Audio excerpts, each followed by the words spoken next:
오늘은 사도행전 강의 네 번째 시간, 성령과 지혜가 충만한 사람, 성령과 지혜가 충만한 사람이라는 제목으로 하나님 말씀 나누겠습니다. 지난주에 설교한 말씀이 사도행전 두 번째 강해였는데, 여러분 기억할지 모르겠지만 1월달에 여러분이 겨울 수련회에 다녀와서 목사님이 사도행전 3장의 본문으로 성전 미문에 앉아있던 안진뱅이가 일어나는 그 사건, 베드로와 요한이 금과 은은 내게 없으나 내게 있는 건 너에게 주니 곧 나사렛 예수의 이름으로 일어나 걸으라 하고 안진뱅이가 일어난 그 사건, 제가 1월달에 1월 셋째 주에 설교했습니다. 그게 세 번째 강해고요. 오늘 네 번째 강해 함께 나누도록 합니다. 자, 고개를 한번 들어보세요. 우리 수련회 다녀와서 좀 피곤한 친구들이 많이 있을 것 같아요. 목사님도 많이 피곤하고 또 아마 특별히 오전반 친구들은 아침 일찍 일어나서 예배드리러 나오니까 좀 더 피곤한 친구들이 있을 것 같은데, 그 수련회 때 받았던 은혜와 들었던 말씀과 하나님께 드렸던 기도와 그 찬양의 고백을 늘 마음과 심령 가운데 간직하고 그 은혜가 매일매일의 삶과 주일에 모여서 드리는 이 예배 가운데 날마다 샘솟는 기쁨처럼 그렇게 재현되고 계속되고 더 풍성하고 깊어지길 축복합니다. 축복합니다. 또 상황과 사정이 있어서 수련회 참석이 어려워서 함께하지 못했지만 오늘 함께 말씀을 나누는 가운데 우리 공동체에게 주셨던 그 수련회의 은혜가 수련회에 참석하지 못한, 그래서 지금 예배 자리에 앉아있는 모든 친구들에게도 동일하게 임하길 축복합니다.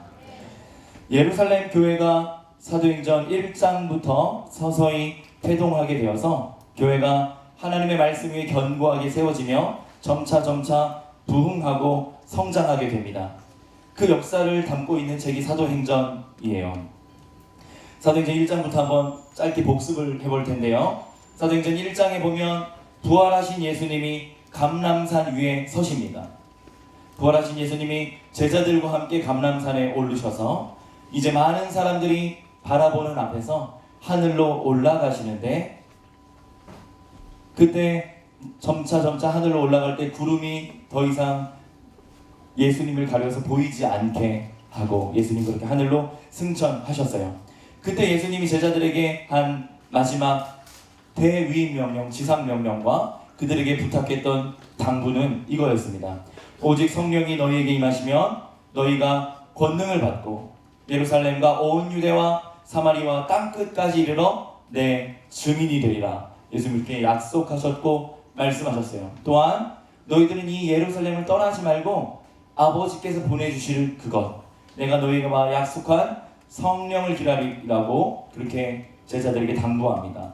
제자들은 순종하여 예루살렘에 머물며 주님께서 약속하신 성령이 오시기를 기다렸는데, 그때 사도행전 2장에 보니까 120명의 제자들과 여자 제자들과 온 무리가 함께 모여 마가 요한의 다락방에 올라가서 그렇게 기도합니다. 예수님 승천하신 지 40여일이 지나고 오순절이 다가왔을 때, 약 50일경 되었을 때 성령 강림 사건이 일어나게 됩니다. 그게 사도행전 2장의 내용이었고 지난주에 설교했어요. 불의 혀처럼 갈라지는 것이 각인의 심령 그 머리 위에 임하면서 성령이 제자들에게 임하면서 성령 충만한 초대교회 예루살렘 교회가 태동하게 되었습니다. 그때 베드로가 일어나서 설교합니다. 바로 예수님 주전 830년 전의 인물이었던 요엘 선지자의 그 예언의 말씀, 지난주 말씀 나눴던 거 기억하십니까? 하나님이 말씀하시기를 말세에 내가 내 영을 주의 영 성령을 모든 육체에게 부어주리니 너희의 자녀들은 뭐 한다고요? 예언할 것이요. 젊은이들은 무엇을 보아요? 환상을 보고요. 늙은 자들은 꿈을 꾸게 될 것이라는 이 요엘 선지자의 예언이 성령 강림 사건을 통해 예루살렘 초대교회 가운데 눈앞에 보여지는 현실이 되었습니다. 그리고 나서 그들은 성령 충만을 받아 각 나라와 각 민족 다른 언어로 방언을 시작하는데, 그때 선포했던 그 방언과 예언은 하나님의 큰일, 하나님의 구속사 예수 그리스도의 십자가 구원의 은총을 말하고 선포하고 설교하고 전도하고 예언하기 시작합니다. 그게 사도행전 2장에 충만했던 성령 강림의 사건이었어요. 3장에 넘어오면 베드로와 요한이 시간이 되어서 예루살렘 성전에 올라가 기도하러 갑니다. 매일매일 시간을 정해놓고 당신이 사도들과 예수님을 따르던 수많은 무리의 신자들, 성도들이 기도 시간을 지켰어요. 성전에 올라가 기도하기 위해 성전에 들어가려고 하는데 그 미문이라고 하는 가장 예쁘고 아름다운 문을 미문이라 했는데 그 미문 곁에 앉아있는 한 안진뱅이 남자를 만납니다.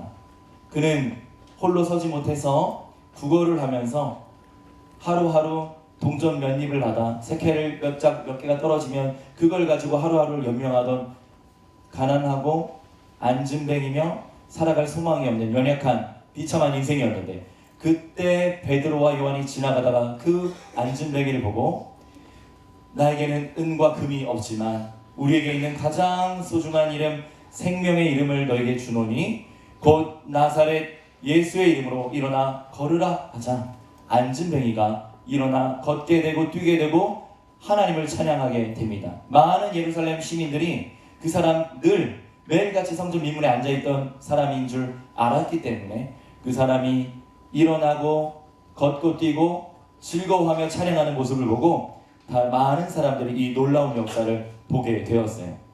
그때 베드로는 이 일이 어떻게 일어나는지 설교하는데 사도행전 2장에 보니까 그 일을 앞두고 요엘 선지자의 예언을 통해 설교했을 때 성도의 숫자가 3,000명이나 그날 하루에 더해졌다고 3,000명이나 전도가 되었다고 말씀합니다.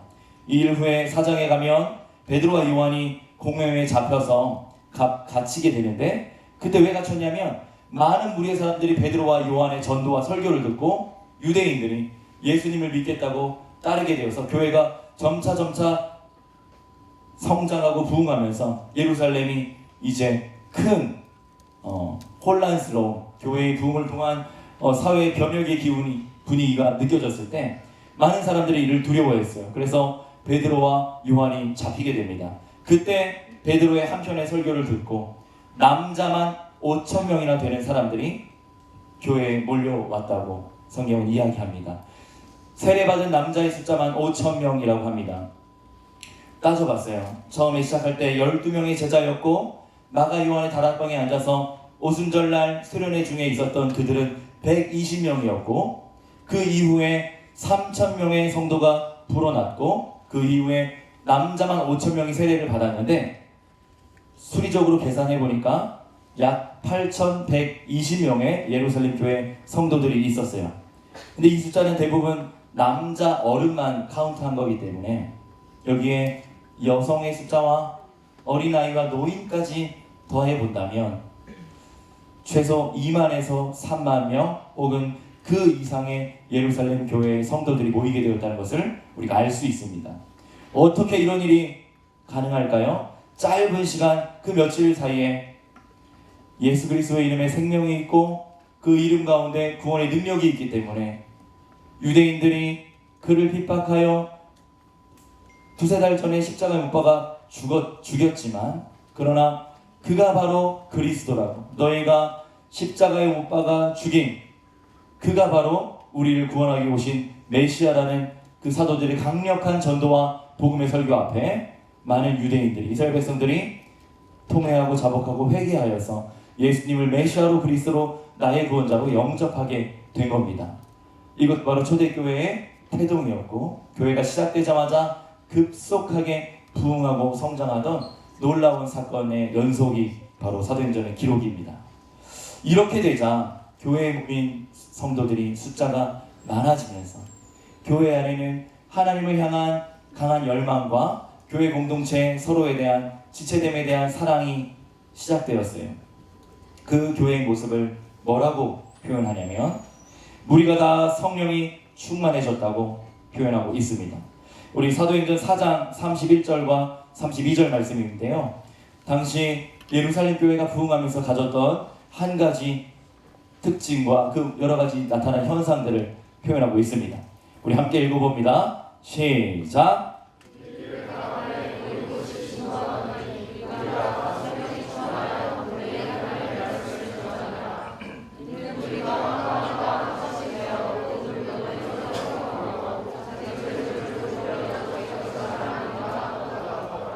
자, 기도를 마치니까 우리 성도들이 모여서 함께 예배를 드리고 집회를 가졌어요. 함께 기도하기를 마치자 그 모인 곳이 진동했대요. 지진이 일어나서 진동했을 수도 있고, 성령께서 강력하게 임재하는 그 현장의 느낌이 마치 그 뜨거운 열기와 성령께서 우리를 붙잡고 계시는 그 느낌과 그 분위기와 그때 일어난 현상을 땅의 진동으로 표현하고 있습니다. 우리가 다 성령이 충만하여졌다고, 그리하여서 담대히 세상으로 나아가, 학교로 돌아가, 가정으로 돌아가, 시장 밖으로 골목길로 나가서 만나는 사람들에게 다 예수 그리스도의 복음과 하나님의 말씀을 강력하게, 담대하게, 거침없이 전하게 된 것입니다. 그러니 예루살렘에 있던, 유대 지경에 있던 수많은 사람들이, 그 수많은 성도들이 만날 때마다 예수님의 이름을 증거하고 하나님 나라의 복음과 말씀을 전하니까 그 말씀을 전해들은 또 다른 수많은 사람들이 교회로 몰려와 예수님을 영접하게 된 것이죠. 믿는 무리가 한 마음과 한 뜻이 되어 성령 안에서, 주 안에서 우리가 다 하나가 되어서 한 마음 한 뜻이 되었다는 거예요. 예수님을 향한 우리의 충성된 마음, 하나님을 예배하는 마음, 그 사랑이신 하나님의 마음이 우리 가운데 충만하니까 그 공동체가 사랑이 넘치는 아름다운 한 몸 된 교회가 되었습니다.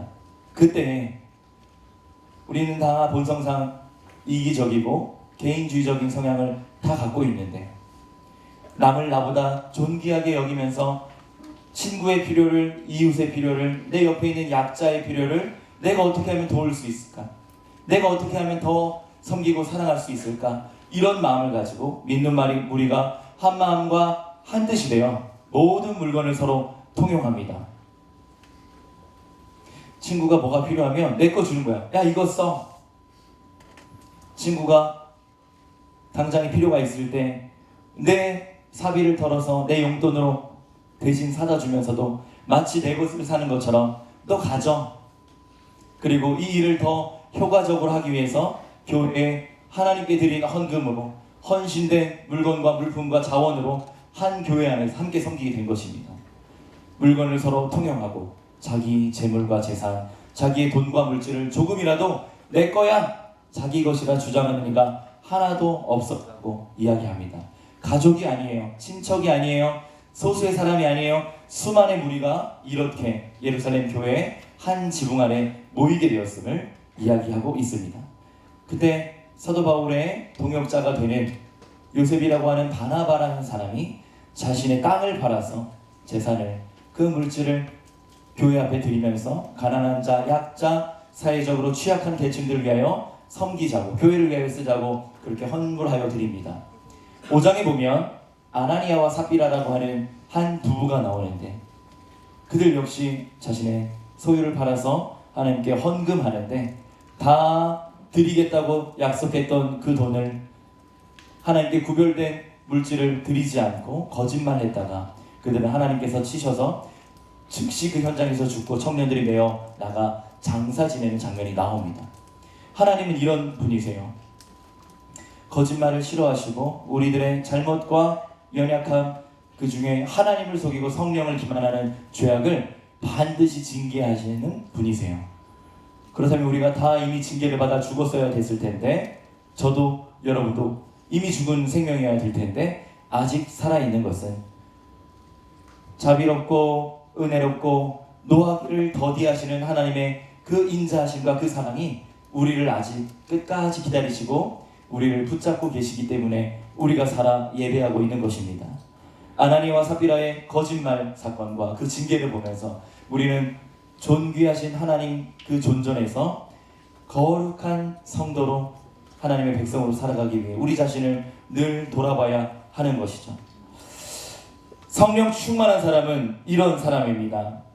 날마다 성전에 있든지 집에 있든지 예수는 그리스도라고 가르치기와 전도하기를 그치지 아니했다. 오늘 우리가 함께 읽은 5장 42절의 말씀입니다. 날마다 내가 교회에 있든지 집에 있든지 학교에 있든지 게임방에 있든지 도서관에 앉아 있든지 독서실이든지 학원이든지 혹은 횡단보도를 건너든지 친구들과 함께 놀든지 수련회장이든지 휴가지에 가 있든지 직장이든지 캠퍼스든지 노래방이든지 어느 곳에 있더라도 뭐 했다고요? 예수 그리스도 주님은 나의 구원자가 되신다고 사람들 만나는 이들에게 전하고 증거하고 말하고 내 삶으로 증명하며 그렇게 살았다는 것입니다. 로마서 12장 1절 말씀인데요. 성령 충만한 사람, 하나님에게 붙잡힌 바 된 은혜로운 인생은 이렇게 살아가는 모습입니다. 우리 함께 읽습니다. 시작.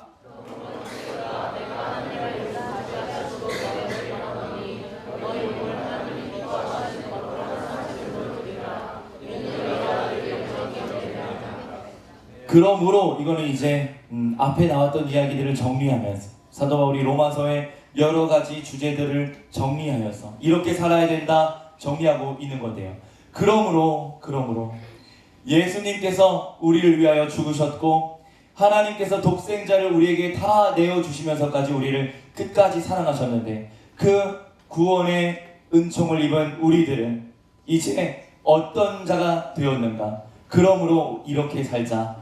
형제들아, 하나님의 모든 자비하심과 풍성하신 인자하심으로 내가 너희에게 권하노니 너희 몸을, 우리의 생명을, 우리의 육신과 우리의 하루하루 살아가는 인생을 하나님이 기뻐하시는 거룩한 산 제물로 드리라는 겁니다. 고개를 한번 들어보세요. 자, 내 몸 한번 이렇게 만져보세요. 여러분 몸이요 제물로 드리라는 거야. 제물이 뭡니까? 제사를 지낼 때 짐승을 잡아서 짐승을 죽여가지고 배를 가르고 내장과 지저분한 것들은 다 빼고요. 피를 다 흘려서 하나님 앞에 번제로 드릴 때는 그 위에 싹 태워서 올려드리는 그게 제물이에요. 피를 흘려야 될 때는 짐승의 피를 대신하여서 우리가 죽어야 되는 죄값을 짐승이 대신 지게 됩니다. 그 속죄의 제사예요. 그 속죄의 제사의 완성으로 예수님께서 십자가 위에서 이스라엘 모든 백성들과 오고 가는 모든 세대의 하나님의 백성들을 위하여 예수님께서 세상 죄를 지고 가는 한 마리 어린 양으로 십자가 위에서 죽으신 거예요. 그때 제물이 누구였냐면 예수님이 제물이었어요. 그때 필요했던 피가 뭐였냐면 예수님께서 흘리신 십자가 위에서 흘리신 보혈이었어요. 그런데 이제 뭐라고 합니까? 너희가 너희 몸을 하나님이 기뻐하시는 거룩한 산 제물로 드리라고 하는 겁니다. 우리가 제단 위에 올라가라는 거예요. 이것은 하나님 앞에 죄에 대하여는 완전히 죽고 이제는 생명 대신 예수님의 이름을 붙잡고 살아계신 예수님 안에서 살아가는 새로운 피조물이 된 우리들의 삶을 이야기합니다. 거룩한 산 제물로 우리의 몸과 우리의 삶을 드리는 것이죠. 이것이 바로 우리가 드려야 되는 예배입니다. 이는 너희가 드릴 영적 예배니라. 우리 반주자 좀 준비해 주세요. 이는 너희가 드릴 영적 예배니라. 자, 우리 다시 한번 말씀 읽어봅니다. 시작.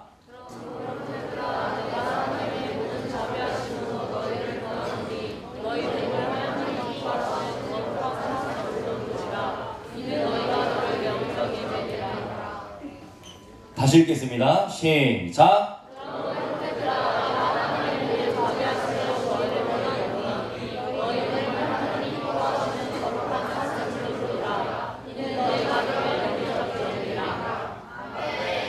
다시 읽어야 되겠죠? 다시 있습니다. 시작. 그러므로 형제들아, 내가 하나님의 모든 자비하심으로 너희를 권하노니 너희 몸을 하나님이 기뻐하시는 거룩한 산 제물로 드리라. 이는 너희가 드릴 영적 예배다. 이게 우리가 드리는 예배라는 거예요. 지금 우리가 예배 드리고 있는데요, 이 예배는 너무나 소중합니다. 이 주일 아침에 하나님께 우리의 온 마음과 정성과 뜻을 다해 하나님께 나아가는, 주의 말씀을 듣고 말씀을 붙잡고 기도하며 우리의 신앙의 고백을 담아 찬양하는 이 예배는 너무너무나 소중한 거예요. 일주일의 시간 중에 단 1시간만 살 수 있다면 오늘 이 아침 이 예배를 위해 살고 싶습니다. 그런데요, 이 예배를 마치고 수련회가 다 끝나고 집회가 마쳤을 때 예배가 끝이 아니라 우리가 예배당 문을 열고 교회 밖으로 나가며 어느 곳에 있든지, 성전에 있든지, 집에 있든지, 학교에 있든지, 학원에 있든지, 어느 곳에 있든지 바로 우리의 삶 자체가 하나님께 온전히 드려지는 영적 예배가 되어야 한다는 것입니다. 그렇다면 여러분 목사님 질문에 한번 대답해 보세요. 여러분 공부하는 시간 뭐 하는 시간입니까? 자, 다시 물어볼게요. 예. 여러분 학교에서 수업 듣는 그 시간 뭐 하는 시간이에요? 예. 정답이 예배인데요. 아직 잘 와닿지 않는가 봐. 대답을 잘 안 하는데. 여러분 식탁에 앉아서 밥을 먹는 시간 뭐 하는 시간입니까? 예배하는 시간. 독서실에 앉아가지고 혼자 열심히 공부하고 있는 그 시간 무슨 시간이에요? 예배 시간입니다. 예배 시간. 교회 오기 위해서 오늘 아침 일찍 준비해서 버스를 타고 어떤 친구는 지하철을 타고 또 환승까지 하면서 먼 길을 걸어오고 이동하는 그 시간 뭐 하는 시간입니까? 예배하는 시간입니다. 우리가 심지어는 의식이 없는 것처럼 혼수 상태에서 깊은 숙면 중에 잠을 잘 때에도 우리의 숨쉬고 일어나고 앉고 우리가 하루하루 아주 일상적이고 생리적인 활동을 하는 그 시간도 내 심령 가운데 예수님 계시고 내가 하나님 앞에 서 있다면 그 시간은 예배하는 시간인 줄 여러분 꼭 기억하고 믿으시기 바랍니다. 그래서 함께 찬양하기를 원하는데요. 나는 하나님을 예배하는 예배자라고 내가 서 있는 곳 어디서든지 내가 하나님을 예배하겠다고. 우리 여기 고등부 모였을 때도 인원이 많으면 저 3학년 언니, 저 1학년 동생 얼굴은 몇 번 봤지만 이름도 잘 모르고 친밀하지 않을 수 있잖아요. 그렇기 때문에 우리가 수련회를 통해 서로 친해질 수 있는 시간을 많이 갖고 있는데 목사님 깜짝 놀랐어요. 어제 그저께 둘째 날 저녁 집회가 여러분들은 휴대폰과 시계가 없어서 시간을 잘 모를 수 있지만 끝나고 나니까 새벽 1시가 되었어요. 새벽 1시가 되었으니까 맛있는 치킨 야식도 먹고 이제 피곤할 테니까 샤워하고 좀 쉬고 싶을 텐데 목사님이 옷이 땀이 범벅돼가지고 가서 씻고 다시 내려왔어요. 목사님이 여러분 둘째 날 설교하려고 둘째 날 집회 인도하려고 셔츠를 맞췄어요. 내가 내 간절한 마음을 담아서 와이셔츠를 내가 맞췄어 새로. 그리고 몇 달 전에 맞춘 와이셔츠를 한 번도 입지 않았어. 언제 입느냐? 내가 수련회 둘째 날 마지막 날 밤 집회 때 입어야 되겠다. 이렇게 예쁘게 다려가지고 옷장에 딱 걸어놓고 그 셔츠를 볼 때마다 여름 수련회 둘째 날 밤 그날 밤에 하나님 은혜를 주실 거야. 딱 걸어놓고 있다가 수련회 갈 때 두 벌의 셔츠를 챙겨왔어요. 첫째 날, 둘째 날. 새 옷을 입으니까 빳빳해서 너무 불편하더라고요. 설교하고 나니까 여기가 막 다 젖었어. 거의 뭐 속옷까지 젖은 것 같아. 기도하고 났더니 내가 우리 친구들이랑 선생님들 좀 이렇게 안아드렸는데 되게 찝찝했을 거야. 안을 때마다 막 축축한 게 막 젖은 게 묻으니까. 영광인 줄 알아. 그런데요, 그날 밤에 그렇게 샤워하고 다시 본당에 내려왔어요. 한 새벽 3시가 넘은 시간에 내려왔어요. 거기 내가 머릿수를 헤아려 보니까 60명이 넘는 우리 친구들이 밤새 게임하고 막 놀고 있더라고. 그래서 내가 이제 지금쯤 내려가면 해산하면 되겠지 이런 생각을 딱 가지고 근데 정말 애들이 미치듯이 막 게임을 하는데 예배 시간에 우리 1학년 친구 대답도 안 하고 반응도 없는 이 무뚝뚝한 1학년 남학생들이 거기서 마치 천사를 만난 것처럼 누나들이랑 앉아가지고 막 신나게 게임하는데 내가 멈출 수가 없더라고. 한편의 설교보다 1시간의 게임이 훨씬 은혜롭구나. 그래서 마음껏 놀게끔 해줬어요. 여러분 몇 시에 해산해서 새벽에? 해산 안 했어. 나와 약속이 틀리네요. 목사님 4시 반에 들어가서 잤어요. 그 다음날 일정이 있으니까. 이렇게 한 마음 한 뜻이 돼서 은혜 받은 자들이 나타나는 공동체 안의 모습들이어서 내가 시간표 이렇게 써놨잖아. 성령 안에서 불금이라고요. 우리 저기 어디 홍대나 강남의 클럽 가서 목사님이 즐겨갔던 아우라 클럽에서 불금을 즐기는 것이 아니라 잘 모르죠? 성령 안에서 불금 하니까 좋더라고요. 예. 그런데요, 이렇게 교회의 숫자가 많아지고 부흥하면서 소외되는 사람도 생기고요, 그 안에서 존재감이 약한 사람들도 생겨나게 되고, 그 안에서 다른 사람들보다 사회적 빈곤층과 약자들이 있을 때 그들에 대한 배려와 그들에 대한 사랑이 미치지 못하는 문제가 발생하게 되었어요.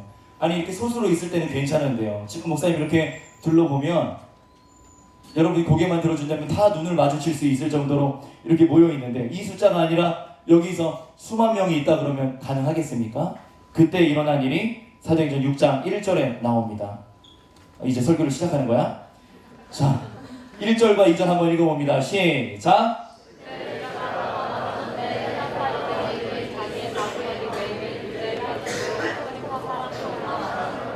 헬라파 유대인들이 있었고 히브리파 유대인들이 있었어요. 헬라파와 히브리파의 이 나누는 구분은 언어적인 차이입니다. 헬라어, 당시 지금의 영어처럼 당시 로마 지중해 사회를 국제 언어로 통용되던 언어는 라틴어나 로만 말이 아니라 그리스의 헬라어였어요. 코인의 헬라어라고 하는데, 헬라어가 국제적으로 통용되고 있던 언어였어요. 그러니까 이스라엘 땅이 아니라 디아스포라 유대인들이 전 세계에 흩어져 있었던 그 유대인들이 헬라어를 사용했고, 예루살렘과 유대 지경에 살던 헬라파 유대인들이 또한 있었던 거예요. 그런데 원래 본토박이었던, 원래 서울 사람들, 표준어를 구사하던 히브리파 유대인들이 이들을 구제해서 자꾸 빠지게 되었던 거예요. 악한 마음을 가지고 뺀 건 아니었는데, 사람이 많아지다 보니까 팔이 안으로 굽는다고 먼저 히브리파 사람들을 돕고 구제하다 보니까 미처 다른 언어를 쓰는 헬라파 유대인들에게까지 그 사랑과 구제가 미치지 못하는 문제가 발생하게 되었어요. 이때 성령에 민감하였던 지혜로운 12사도가 모든 제자들을 다 불러서 이렇게 말합니다. 우리가 하나님의 말씀을 제쳐놓고 접대를 일삼는 것이 마땅하지 않다. 구제에 힘써야 되는데 이 수많은 무리의 사람들을 다 신경 쓰기엔 우리가 턱없이 부족하고, 우리에게 맡겨주신 예수님의 1차적인 사명, 하나님의 말씀을 가르치고 공동체와 하나님 나라를 위하여 기도하는 이 일에 힘쓰기 위해서 접대를 일삼을 수 없겠다. 이 구제와 이 행정, 금전 출납을 하는 이 접대라고 번역을 했어요. 목사님 생각에는 좋은 번역이 아니라고 생각이 들어요.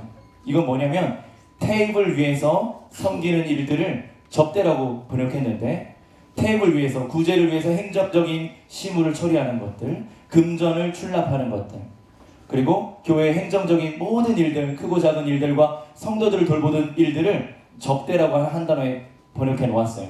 그런데 사도들이 테이블에 앉아서 그 일만 할 수 없잖아요. 사무직 공무원이 아니잖아요. 그래서 이 일을 위해 일꾼을 세우겠다고 이야기합니다. 뭐라고 합니까? 형제들아, 너희 가운데서 성령과 지혜가 충만한 사람 7명을 세우자.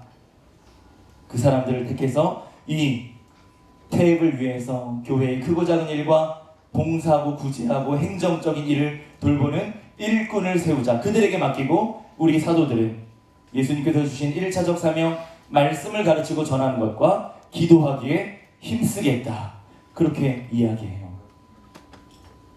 이 일을 위해서 목사님이 우리 고등부 공동체에서 말씀을 전하고 가르치는 것과 여러분들을 위해, 부서를 위해 기도하기를 힘쓰기 위해서 우리 부서 안에 부장 선생님도 계시고 총무 선생님도 3분이나 계시고 또 회계 집사님도 계시고 서기 선생님도 계시고 1학년, 2학년, 3학년 각 학년장 선생님도 계시고 수련회를 담당하는 수련회 디렉터와 부디렉터도 있고 진행팀, 행정팀, 때로는 봉사팀, 전도팀, 크고 작은 모양으로 이렇게 시스템적으로 조직을 갖춰서 살아있는 생명체처럼 유기체적으로 우리 부서가 움직이고 있거든요. 전도사님이 거기에서 중요한 역할을 해주시면서 선생님들을 아울러서 한 몸 되게 만들고 한 말씀으로 한 가지 기도 방향을 가지고 우리가 나아가는 게 바로 우리 고등부예요. 그 사랑과 은혜, 그 선생님들의 섬김과 은총을 누가 누리고 있습니까? 우리 고등부가, 여러 친구들이 그 은혜를 누리고 있어요. 마찬가지입니다. 규모가 커지고 부흥하고 성장했던 예루살렘 교회에서 교회의 지도자적인 역할을 했던 사도들은 말씀 사역과 기도하기에 힘쓰기 위해 많은 일꾼들을 세우게 됩니다. 이게 교회의 모습입니다. 그럴 때 믿음과 성령이 충만한 사람 7사람을 세우는데요. 6장 5절 말씀입니다. 우리 함께 읽습니다. 그 7사람의 이름이 나와요. 5절입니다. 시작.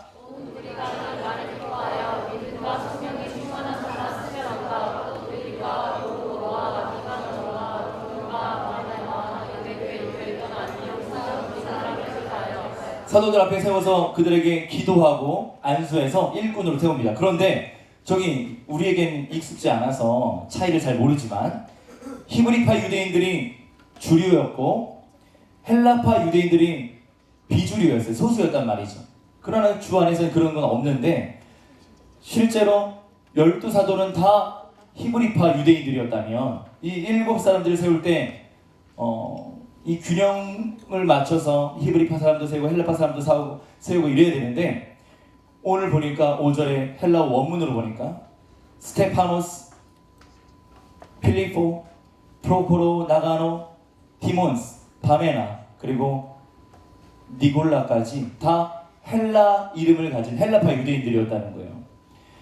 주류 지도자 집단에서 헬라파 유대인들을 칭찬받는 일꾼으로 택하여서 교회 공동체가 균형감 있고 또 건강하게 일꾼을 세워 함께 동역하게 된 아름다운 모습을 보여주고 있어요.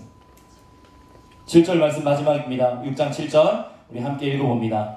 시작.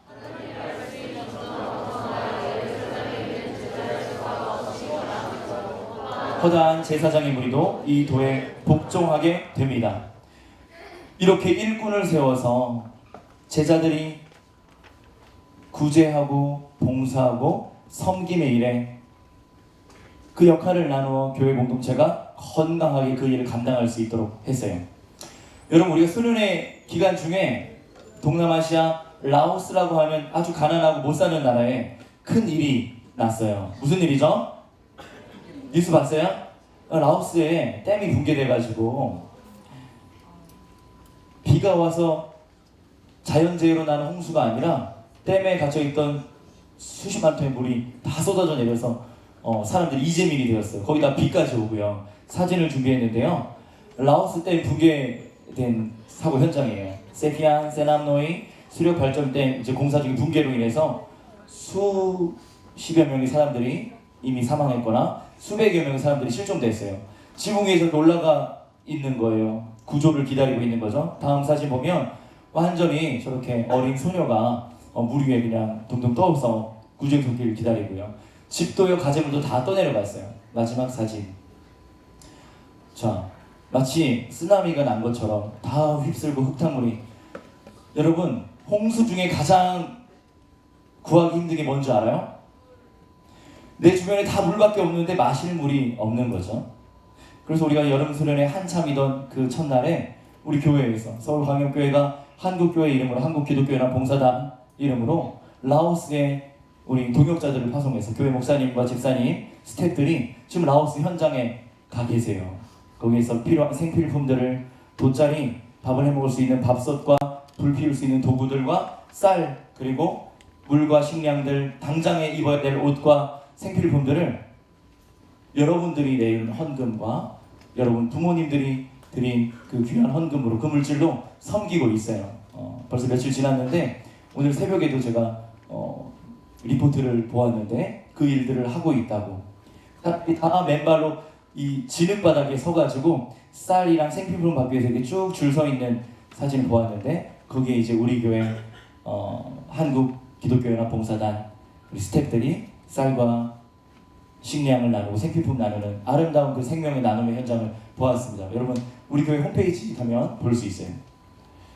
이 구제하는 일, 재난의 현장이나 우리 주변의 사회적 취약계층과 빈곤계층 또 우리 공동체 안에 있는 연약한 지체들 있을 때 우리 안에 충만한 하나님의 사랑과 그 은혜를 전하고 나누고 섬기고 내 것을 내 거라 하고 하지 않으며 함께 나누는 그 은혜, 우리 공동체 안에 서로를 향한 사랑과 섬김이 충만한 우리 고등부 되기를 축복합니다.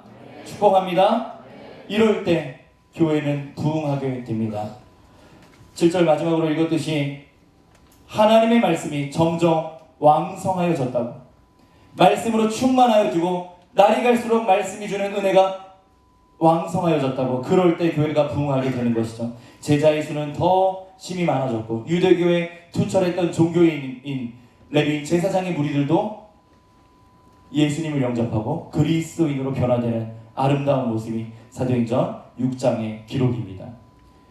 사랑하는 고등부 친구들, 우리 안에 늘 하나님의 말씀이 충만함으로 성령께서 내주하시고 성령의 감동하심과 이끄심을 따라 내 안에 있는 이 복음의 능력과 이 사랑과 은혜를, 흘러넘치는 그 은혜를 내 주변의 사람들에게 증거하고 전하길 축복합니다. 그리하여 성령 충만한 사람, 예수님으로 말미암아 지혜로운 사람, 성령과 지혜가 충만하여 교회와 하나님 앞에서 많은 사람들에게 칭찬받는 그리스도의 신실한 제자요 탁월한 일꾼, 하나님의 복된 인생 살아가는 우리 고등부 친구들 다 되시기를 예수님의 이름으로 간절히 축원합니다. 축복합니다.